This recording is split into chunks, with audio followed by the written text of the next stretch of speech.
Hello, my brothers and sisters in Christ. Thank you for tuning in to yet another video. In this one, I'm going to be talking about how I came about choosing St Jerome as my patron. His feet you can just about see above me, but I will put a larger picture of his icon on screen here. As I grew in my faith, I started noticing certain patterns appearing in my life. And prior to becoming Orthodox, or even stepping foot in the church, I'd had a few experiences with St Jerome which resonated quite deeply within me.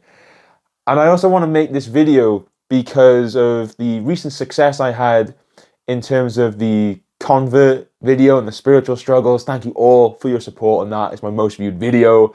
Tons of you started subscribing. May God bless you all. Thank you so much. But as part of your catechesis and your ultimately becoming Orthodox, it is a necessary step to pick a patron saint whom you resonate with, whose story reflects that of your own, someone that you feel a connection to and can confide in and have their intercessions ready and waiting when you need to call upon them. And this for some can be quite a difficult step. Kind of like choosing a name when you're making a new character on a video game. It's like, oh no, what do I choose? And I want to shed a bit of light on my story so that it may help some of you discern whom you are going to pick to be on the spiritual walk with you. I mean, all the saints are already there with you, but when you pick a patron, it does establish a much stronger connection, and their intercessions, from my own experience, are much more powerful. There are many different ways people go about choosing their saints. I can only really talk on mine. The cliche being, I didn't really choose St. Jerome, he chose me. How it started was a few years ago. For my birthday, I went to London just to spend a couple days on my own, doing a variety of different things, going to a concert, going to some museums, blah, blah, blah. I went to the National Art Gallery. It's quite a mainstream touristy place. And this was prior to even stepping foot in the Orthodox Church, I'll add now. And I'm perusing the works, I'm taking a gander at the beautiful art they have on display. And there's quite a lot of religious artwork. I'm not too sure what time it's from, I'll be honest. I don't know much about that stuff. But it's beautiful. It's very well done. The formation, the colours, the art style, it's gorgeous. And I felt enraptured. I think I spent about 4 hours in the gallery in total.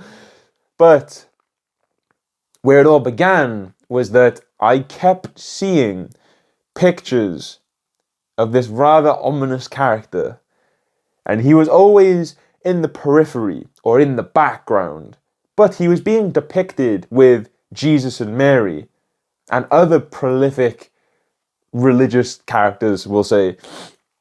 So I became curious. Who is this man whom is clearly deemed worthy to be depicted with Jesus himself and Mary and these other really important figures in the Christian life? And he was everywhere. He was everywhere. He just kept appearing out of nowhere. And he was always accompanied by a lion. The story goes that he was amongst other elders of the church, and a lion approached. The others ran away, but St. Jerome stayed, and the lion wasn't aggressive towards him, but actually had a thorn in his paw, which was causing him great distress. He couldn't walk properly, and St. Jerome took the thorn out of the lion's paw.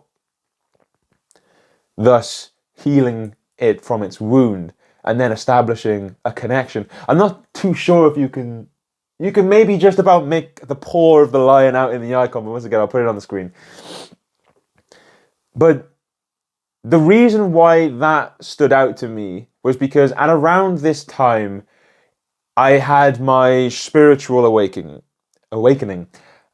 I had been atheist and logic driven most of my life, but it was at this moment that I felt like there was something more. I didn't know what it was, but there was something there. So I resonated quite deeply with the fact that I was a Leo star sign. I was never into astrology. Looking at the daily readings, like, oh, you're gonna have such a great day. Like, I didn't care much for that, but I've always loved lions. I've always loved the symbol of bravery, of kingship, of loving aggression. So it's always been an animal close to my heart. Couple that with the fact that I am a Leo just by star sign, and I used to wear this necklace, which I'm not sure if you're going to be able to see. It's on my beautiful bust of Socrates right here, but it is a silver lion, and that was ultimately my cross prior to becoming a Christian. So I had a deep affiliation with lions, and I had a deep curiosity for this man that kept being depicted with a lion, with Jesus, with Mary, with other characters. And I just felt drawn to him. I felt like I needed to pursue his story. What was he about? And like I said, I wasn't really Christian at this point. I was quite lukewarm, I believe. The idea of saints, I knew they existed, but I didn't really care for them as much. But there was this guy. This guy meant something. He was calling out to me. And I just needed to understand who he was and what his story was. So I did a bit of research. I learned that he'd translated the Bible into Latin. He wrote the Vulgate. Spent 35 years in the desert. I believe he returned to the Lord in 420 AD. So, and he was known as one of the original doctors of the church. Yeah, he spent 35 years as a hermit, wrote a lot of treatises on chastity, ascetic living. He spent a lot of time helping women with their chastity and their sort of spiritual sanctity. Like, he did a lot for the church. But it was in learning these things that I started making the connections in my own life. I didn't pursue this further. I kind of left it as, oh, that's a interesting couple of coincidences. I can see a lot of my story reflected in this guy. It was only when my priest told me that I had to pick a patron saint to take his name after that it all made sense. Immediately, like, St Jerome, can I choose St Jerome? Is he a saint venerated in the Orthodox Church? My priest, with a great smile on his face, said, yeah, man, you could pick St Jerome. And I was so happy. The decision was made like that. I was like, and there's no other saint that have resonated with me as deeply as St Jerome. And then I took his name. Proudly. In the beginning, it was just a case of seeing the similarities, being curious, being immersed in his story and what he was about. But then it all started unfolding afterwards. I post videos on Instagram. I post videos on YouTube. You're watching one right now. Shocker. My main goal with creating content is to I don't want to say preach, talk on biblical teachings, church teachings, in a way that's down to earth, for the modern person to be able to understand, to take the spiritual, mystical, pure theological language and bring it down to a way that was like, oh, okay, that's how I can actually utilize this in my day-to-day. This is how I can immerse myself deeper in the faith. Because that's kind of one of the main struggles I had when it came to faith. There's always very symbolic, deeply layered language and extremely, not controversial, but complex theology. And I just really couldn't grasp it in the beginning. And I felt like it was a huge obstacle for me in terms of growing in my faith. So I basically spent a long time trying to translate this otherwise complex language into a more accessible format for the person who's got no experience in the faith, no experience in theology, maybe born in it, maybe a convert, maybe an atheist, to give them and myself a better understanding of what it meant to be a Christian and offer a stepping stone on which you can then look to pursue the deeper, more symbolic, the more condensed theological notions that the early church fathers, for example, wrote on. Because diving in at the deep end in that regard, it's so hard. It's so hard. But anyway, so I see this vocation that God has blessed me with as translatory.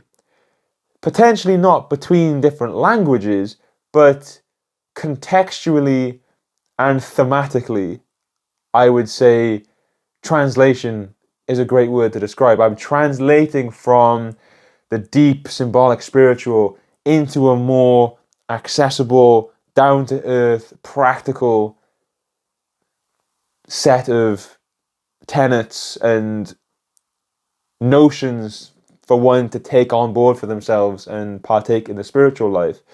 I'm really trying hard not to say that I'm dumbing it down because I don't want to offend anyone that resonates with my videos, but it's essentially what I'm doing. I'm dumbing it down. I'm making it easier for chimps like myself to read and say, oh, so that's what we got to do. I spent so long trying to dance around it and I ended up saying it in the end, so sorry if I've offended anyone. You're not dumb. We're all at different stages. God meets us where we're at, and I'm just trying to be a vessel to help bring his word down to where people are at on a more grounded level. There we go. Hopefully I've reconciled any damage I've caused with that statement. So that was a huge connection with St Jerome. The work he spent in the desert, translating the Bible, despite the struggles that he faced in his asceticism. I am also looking to walk in those shoes. I'm not translating the Bible. I ain't doing it. I only know one language, so it wouldn't be much use. Anyway, so that was already a huge connection that I'd made after the fact. Like, yes, this resonates with me, and I want to walk in his steps. Then came the knowledge of the treatise that he wrote, particularly on sexual immorality. Those who don't know my backstory, I originally started out helping people through addiction to adult content, lustful behaviors, because for me that was something I desperately struggled with during my time in the world. And to then reach a point where I could guide others through the process of overcoming such pernicious and difficult obstacles, that also then reflected in St Jerome's stories, because his treatises were very much sought after and were highly prestiged amongst convents and among other church fathers and priests that were looking to live a more chaste life. So once again, there's that reflection of trying to help people with sexual immorality and lust. The lion also does mean a lot. It's not just a lucky coincidence, like, I like this animal, oh, this guy has this animal too. There's a lot of deep symbolism in the lion, a lot of which I've already expressed earlier in this video, but also the courage it takes to see a predator that would otherwise be extremely vicious to someone that isn't attuned with nature and God, and to pluck the thorn out. There's just so much to that. There's so much to that.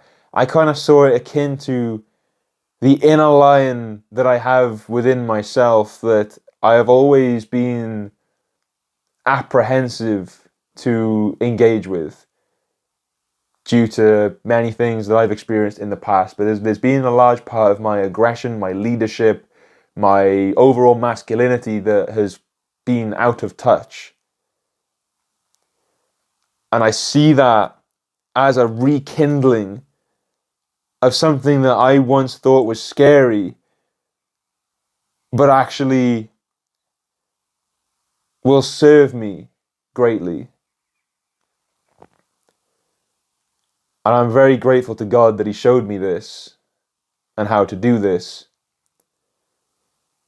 Because unlocking that part of myself, unlocking that lion within me, has led to so much goodness that I'm eternally grateful to God for.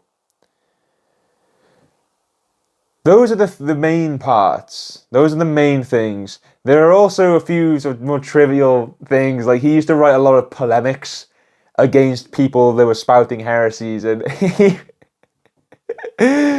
was like the original writer of diss tracks. He would write these big documents just roasting people and taking apart their arguments and really just disseminating any heresies that were put forth to him.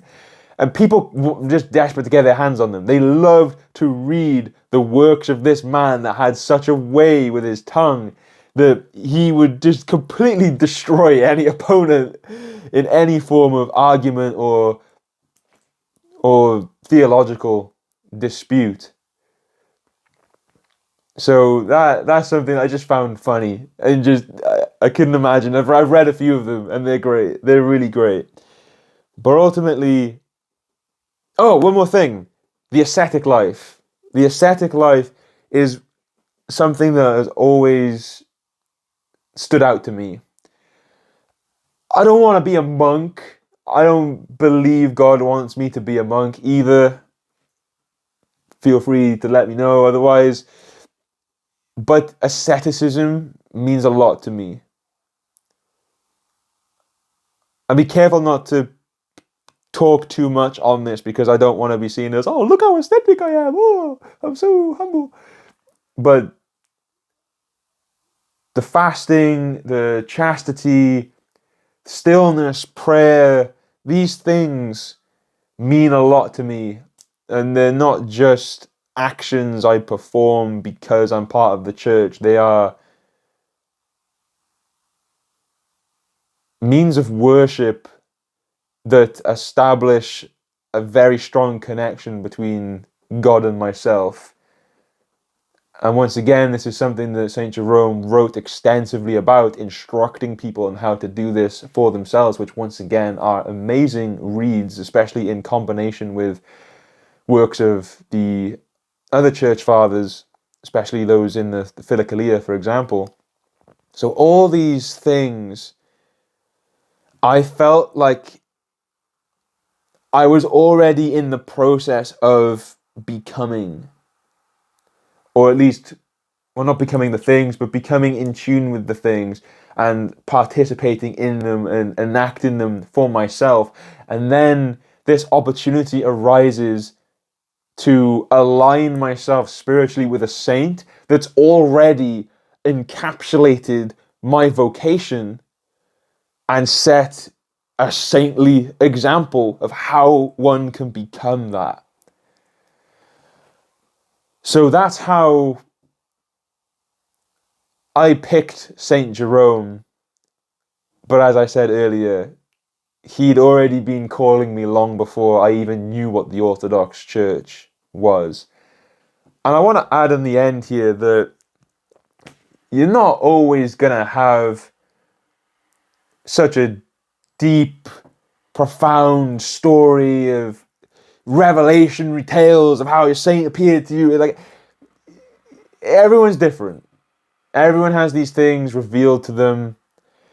I got asked a lot, why didn't you just pick Saint Alexander? And I go, Alexander Nevsky on my wall. Why didn't I just pick someone like him? Because my name is Alexander. I just didn't want to pick someone just because my name matched with theirs. You know, like I wanted to pick a saint because I wanted to align myself with their morals, not with the name that they were given. Although having now more or less fully adopted the name Jerome, it's grown on me. It has grown on me, and I'm actually responsive when people say Jerome now. I'm like, hey, he's talking to me. So yeah, the name itself is great. I bear it proudly. I bear it proudly, and I'm blessed that Saint Jerome, given how venerated it is, given his accolades within the church and how popular he is. Well, his popularity hasn't got to do anything, but the reason why he's popular is because of the works he's done and because of these works and how prestigious he is. It's an honor. It's an honor to carry his name. It's an honor to be walking alongside him, maybe a little bit further back, and to be reflected in his virtue, once again, to a much lesser degree, his vocation to a much lesser degree, and a little bit of a switch. They didn't have Instagram back then, although I reckon he would have made some banging content if he did. Oh man, imagine that. That's a thought. There could be saints right now in the making that are making Instagram reels, and we're going to have saved. Anyway, I'm getting mad distracted right now. But yeah, the way you pick your saint, it's going to be unique to you. I'm just going to give you, or I've just given you my personal approach, my rationale, but it wasn't purely logical. There was a deep spiritual affinity to this mysterious character that was always depicted in a cave with a lion on his own, always writing, never looking happy. Like, I see myself in that man. I joke. I'm happy. I'm happy. Glory to God. Anyway, I'm going to bring this to a close now because I am starting to digress and ramble. But I hope this story has been somewhat enthralling for you, hopefully inspiring in terms of any potential converts looking to choose their own saint. And I pray that you all have a very spiritual and fruitful walk along the narrow path, and that God leads you to where your vocation lies and gives you the strength and courage to be able to enact and embody it. Once again, as always, thanks for watching. God bless.